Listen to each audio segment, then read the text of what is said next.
민주당이 내란 김건희 순직해병 특검 수사에서 미진한 부분을 담은 2차 종합특검을 강행합니다.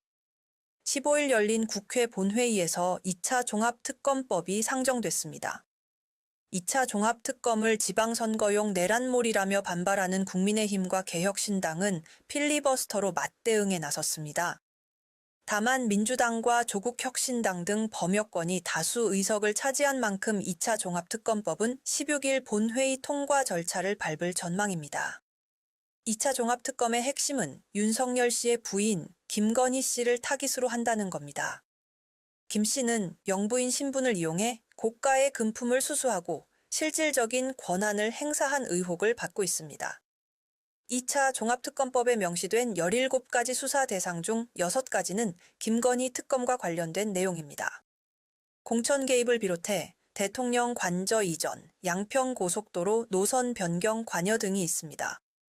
국회 통과 이후 곧바로 진행될 2차 종합특검의 칼날은 윤석열 뒤에서 호의호식했던 김건희를 향하고 있습니다. 뉴스토마토 김성은입니다. 민주당이 3대 특검 수사에서 미진한 부분을 담은 2차 종합특검을 강행합니다. 국민의힘은 이를 지방선거용 내란몰이라고 반발하며 필리버스터로 맞대응했습니다. 하지만 민주당이 절대 다수를 차지하고 있는 국회 의석 구조를 감안하면 사실상 2차 종합특검은 확정된 것이나 다름없다는 평가입니다.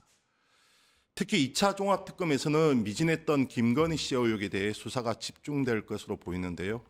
관련해서 두 당의 청년 정치인 모셨습니다. 박성민 민주당 전 최고위원 그리고 한가선 조국혁신당 대변인 모셨습니다.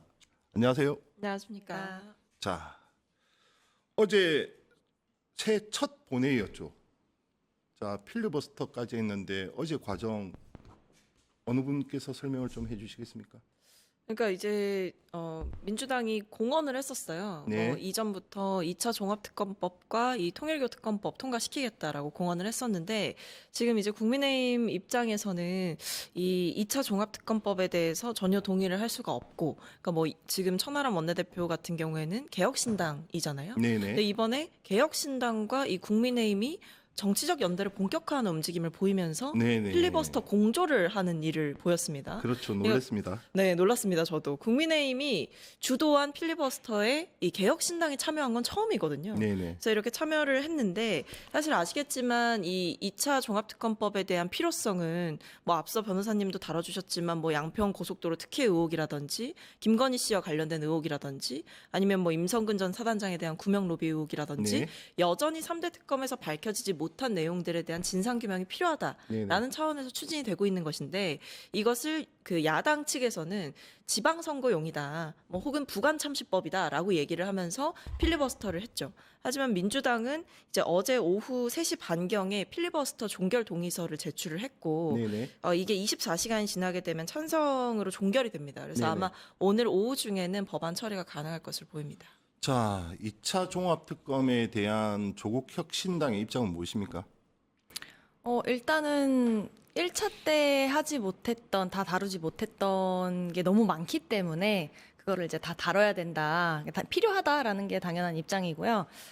저는 뭐 아까도 말씀하셨지만 좀 이 국면을 어떻게 바라봐야 되느냐에서 사실 최근에 국민의힘에서 있었던 일들을 한번 짚어봐야 된다고 생각합니다. 복기를 네네. 한번 해보면 네. 일단 먼저 장동혁 대표가 형식적으로나마 미약하게나마 계엄에 대한 사과를 했죠. 그리고 사과로 받아. 그런 표현을 했죠. 네네네. 그리고 당명을 바꾼다고 선언을 했습니다. 네네. 그리고 또 한동훈 전 대표에 대한 제명 징계를 내렸습니다. 내쫓은 거잖아요. 윤리가 했고 네. 지금 의결은 최고위 의결은 네네네, 아직 보류한 남아 있지만 상황이죠. 이러한 그 행보들이 저는 종합적으로 이제 당을 좀 싹 정리한다라고 보여지는데 하필 이 타임에 공교롭게 개혁신당이 국민의힘에 또 공조를 한단 말이에요. 자, 그 부분이 재미있단 말이죠. 네. 자, 어제 첫 필리버스터 주자가 천하람 개혁신당 원내대표였단 말이죠. 자, 이 대목 두 분 어떻게 보십니까? 그러니까 지금 이미 이준석 그 대표와 장동혁 대표가 한번 만났잖아요. 네네. 그러니까 그 장면도 사실은 굉장히 생경하거든요. 어떻게 보면 이준석 대표는 국민의힘에서 뭐 쫓아냈다라고 볼 수 있는 인물인데, 쫓아냈죠. 네, 근데 이 국민의힘 대표와 이준석 대표가 마주한다? 이거 사실 쉽지 않은 일이잖아요. 근데 지금 보면 뭐 민주당과 관련된 논란, 뭐 공천 관련한 뭐 뇌물이 있었느냐, 헌금이 있었느냐 이 부분에 대한 논란이라든지 아니면 뭐 통일교 특검, 그러니까 이런 식으로 이 민주당에 대한 공세를 하는 부분에서 둘이 공통 분모를 가지고 정치적 연대를 본격화하기 시작했어요. 거기서 더 나아가서 이 지금 2차 종합특검법에 대해서 반대를 하는 그 입장을 같이 지금 공조를 해서 필리버스터를 한다라고 하는 거. 네네. 이거는 사실 말로는 그냥 특정 의제에 대해서만 우리가 같이 연대하는 거다라고 하지만 저는 지방선거를 앞두고 정치적 계산이 깔린 이미 이제 정치적인 연대, 선거 연대까지도 염두에 둔 이 포석들을 다 깔고 있다. 소위 말하는 이 빌드업을 하고 있다라는 생각이 듭니다. 대변인은 어떻게 보십니까? 그러니까 저도 딱 그 부분을 사실 말씀드리고 싶었던 건데 자, 잠시만요. 그런데 장동혁과 이준석이 손을 잡는다? 그 쉽지 않죠. 그리고 상상하기가 좀 쉽지 않죠. 네. 그러니까요. 이게 굉장히 흥미로운 포인트인데 여튼 공공의 적이 있으면은 또 연대할 수 있는 것이고 국공합작이에요? 그리고 또 선거를 계산하면 또 연대할 수 있는 것이잖아요. 그래서 지방선거를 앞두고 누군가는 제 표현은 아닙니다만 누군가는 이런 표현을 하더라고요. 개혁신당이 지금 연가시처럼 자연스럽게 숙주를 향해 다가가고 있다. 그런 그 지방선거까지를 다 계산했을 때 합당을 위한 어떠한 포석의 그림을 그리고 있는 게 아니냐. 그런 표현을 하더라고요.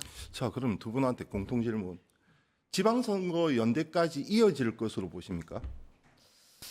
저는 뭐 아직 단언하기는 이르긴 한데 생각은 있는 것 같아요. 네. 필요에 의해서는 연대를 할 수 있다라고 생각합니다. 그런데 지난 대선 때는 이준석 대표가 독자 완주를 했단 말이죠. 그렇죠. 네. 그래서 드리는 말씀이에요. 아, 그러니까 이게 결국 뭐를 어디까지 얻어낼 거냐의 싸움이지 않을까라는 생각이 들거든요. 무엇을 얻어낼 수 있을까요, 개혁신당이? 예, 개혁신당 입장에서는 지금 유리한 고지에서 협상에 임하고 싶겠죠. 네. 그러니까 뭐 예를 들면 개혁신당이 국민의힘에 빌붙어서 무언가를 하려는 생각은 아마 없을 겁니다. 왜냐하면 개혁신당 입장에서는 핵심 지지층과 이 국민의힘 지금 핵심 지지층의 정서가 매우 다르기 때문에 개혁신당이 국민의힘 쪽으로 지나치게 러브콜을 보내게 되면 본인의 핵심 팬덤을 잃어버릴 수가 있는 거예요. 그래서 아마 그 선택은 하지 않겠지만 그게 아니라 이제 국민의힘 쪽에서 어떻게 보면 계속 개혁신당이 러브콜을 보내왔던 상황이잖아요. 그렇다면 이 지방선거 과정에서 독자적으로 개혁신당이 지방선거에서 뭔가 후보를 내고 성과를 내기는 굉장히 어려운 환경입니다. 뭐 정당 환경 네네. 특성상. 그렇다고 한다면 이 국민의힘이 가지고 있는 인프라라든지 어떤 기반이라든지 이런 것들을 조금이라도 이 개혁신당 측에 유리하게 작동시키려는 어떤 협상들은 해볼 수가 있겠죠. 그러니까 이 합당을 한다라고 하더라도 만약에 합당의 협상까지 진행이 된다라고 하면 그 과정에서 굉장히 많은 지분이나 유리한 고지를 점하기 위한 그런 포석들을 좀 깔고 있지 않나라고 생각합니다. 대변인님 생각 어떻습니까? 저도 동의를 하는데요. 지금 상황이 국민의힘이 공고한 상태가 아니잖아요. 내부 네네네. 분열이 엄청 많기 때문에 네. 그 지점을 활용해서 협상을 할 것이다. 그러니까 지금 내란 국면에 있었던 국민의힘 그 있는 그대로로 합당하기에는 너무 어렵겠죠. 말씀하신 것처럼 그 핵심 팬덤이 너무 다른 생각을 갖고 있기 때문에 하지만 이 분열이 있는 가운데서 어떻게 유리한 고지를 차지할 것인가는 충분히 계산해 볼 수 있는 부분이라고 생각합니다. 자, 이준석 대표 입장에서 보면 한동훈 전 대표는 좀 라이벌이죠. 인지도나 여러 가지 측면에서 보면. 그러면 근데 라이벌로 생각 안 할 겁니다. 그런데 만약에 이런 가설을 한번 세워보죠. 장동혁 대표가 한동훈 전 대표를 제거해주고 그리고 나서 이준석 대표 입장에서는 장동혁 대표는 그렇게 어려운 상대가 아니란 말이죠. 그렇죠. 어떻게 보십니까? 그러니까 저는 그 장동혁 대표 체제 자체를 이준석 대표가 공고하게 보지 않을 거라고 생각해요. 네, 그러니까 네. 이 장동혁 대표의 어떤 정치적인 그 지분 같은 거라고 할까요? 뭐 그런 게 영속성이 없다라고 볼 거예요. 그러니까 지금 잠깐 있는 당대표라고 생각을 할 겁니다. 그러니까 장도영 대표가 있는 시절에 뭔가 연대를 해서 국민의힘으로 들어오는 통로를 만들어 두고 그 사이에 뭐 장도영 대표가 뭐 체제가 무너진다든지 아니면 뭐 지도부가 교체돼야 된다든지 뭐 선거 패배에 대한 책임이라든지 뭐 여러 면에서 그 리더십이 타격을 입고 이 보수의 다음 어떻게 보면 다음 넥스트 리더가 누구냐라는 네네. 질문을 할 때 그 대체자가 되고 싶을 거라는 생각이 들어요. 그러니까 지금 개혁신당에서 독자적으로 내가 새로운 보수를 만들겠다라고 하는 것은 사실 파이가 굉장히 적고 결국 좀 큰 꿈을 꾸고 뭔가를 해보려고 한다면 이 큰 정당의 기반은 절대 놓칠 수가 없는 거거든요. 그러면 곧 사라질 리더십을 생각한다면 본인이 그 자리나 혹은 그 정치적인 자리를 가져갈 수도 있다. 그 어떤 정치적인 대안, 보수의 새로운 대안이 될 수 있다. 큰 운동장을 크게 쓸 수 있다. 이런 생각을 할 수 있죠. 자, 2차 종합특검으로 한번 넘어가 보겠습니다. 조국 혁신당도 윤석열, 김건희 부부를 강하게 비판하면서 그죠? 네. 전면에 나섰었죠. 지금 2차 종합특검에서 특히 다뤄져야 할 의혹은 무엇이라고 보십니까? 우선 뭐 너무 많죠. 근데 집중적으로는 김건희 관련 이제 그 혐의들이 다 밝혀지지가 않은 상태잖아요. 네네. 뭐 주가 조작도 그렇고 명태균 게이트도 그렇고 뭐 종교 뭐 통일교나 이런 그 건진법사나 이런 금품 수수 의혹도 그렇고 결국에는 그 핵심은 윗선에 있는 그 권력 내부의 연결고리를 찾아내는 것이라고 생각하거든요. 그리고 그게 이제 몸통이 김건희이기 때문에 네네. 그 뿌리를 밝혀내는 게 굉장히 중요한데 지금은 뭐 어떤 뭐 금품을 얼마짜리를 누가 줬냐 이런 그 단편적인 사실관계들만 밝혀내는 것이 아니라 그 정말 핵심에 어떠한 관계가 있었는지 윗선의 관계 어떠한 거래를 했는지 그런 것들을 밝혀내는 게 2차 종합특검의 가장 메인 과제가 아닐까 그렇게 생각합니다. 같은 질문입니다.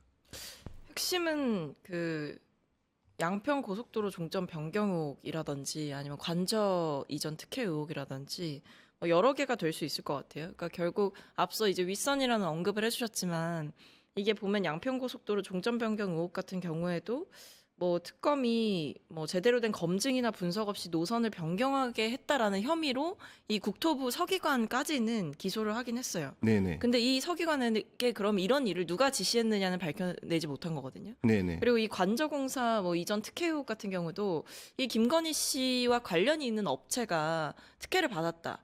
혹은 뭐 이 절차가 타당하지 않았다. 뭐 이런 부분에 대해서는 어느 정도 밝혀냈지만 그 실무 책임자였던 대통령실 그 전 관리비서관 그러니까 김호진 씨 정도는 구속 기소를 했는데 이 밀접한 관계가 있던 그 21g을 누가 추천했는지까지는 밝혀내지 네네. 못한 거거든요. 그러니까 여기서 결국에 이 김건희 씨와의 직접적인 연관성이 있다라고 추정할 수 있는 대목들에서 다 번번이 좀 막혀 있었던 혹은 이 부분을 밝혀내지 못했던 내용들이 있는 거고 뭐 이 외에도 그 보면 노상원 수첩 같은 경우에도 그렇죠. 아직은 좀 미진한 부분이 많습니다. 그러니까 이게 계엄 동기나 목적을 확인하는 데에는 노상원 수첩의 내용이 많이 잘 뭐 활용이 됐어요. 뭐 수사 과정에서. 네네. 하지만 이 수첩에 담겨 있는 내용들이 어느 정도 사실로 확인이 됐는데 이걸 노상원 씨가 그렇다면 누가 준비한 것인지 어떻게 준비한 것인지에 대해서는 제대로 밝혀내지 못한 거거든요.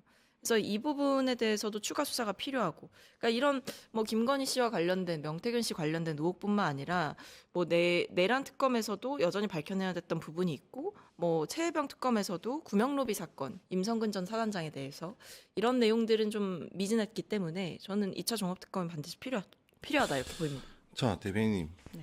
걱정도 됩니다. 왜냐하면 김건희 특검이 수사기간을 연장을 했지만 아마 확실치도 않지만 16개 혐의 중에 12개는 규명하지 못하고 지금 국수본으로 이첩을 한 것 같은데요.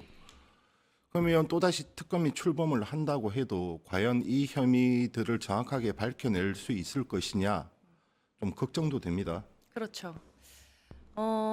사실 너무 많아가지고 이거를 그렇죠. 다 가지수가 많죠. 물리적인 시간이 뭐 좀 부족하고 뭐 그런 걱정도 들지만 결국에는 이제 서로 말을 맞추거나 진술을 거부하거나 그런 과정 속에서 이제 수사가 미진한 것들이 있잖아요. 그런 것들을 어떻게 풀어내 갈 것인가가 또 핵심인 것 같아요.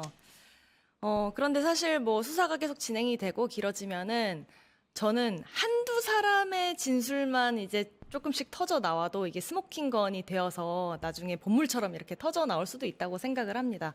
뭐 예를 들면 플리바게닝 같은 방식의 수사를 한다거나 그래서 한두 그 진술이 흘러나오면은 이제 본격적으로 그 윗선에서 누가 어떻게 개입을 해서 지시를 하고 했는지가 쭉 나올 수도 있다고 생각을 해요. 그래서 뭐 걱정도 되는 것도 사실이지만 우리가 2차 종합특검을 한번 믿고 기다려볼 필요도 있다. 저는 그렇게 생각합니다. 긍정적으로 바라볼 수도 있다고 생각합니다. 그 이준석 대표가 제안했던 특검 공조 이거는 거부하셨죠?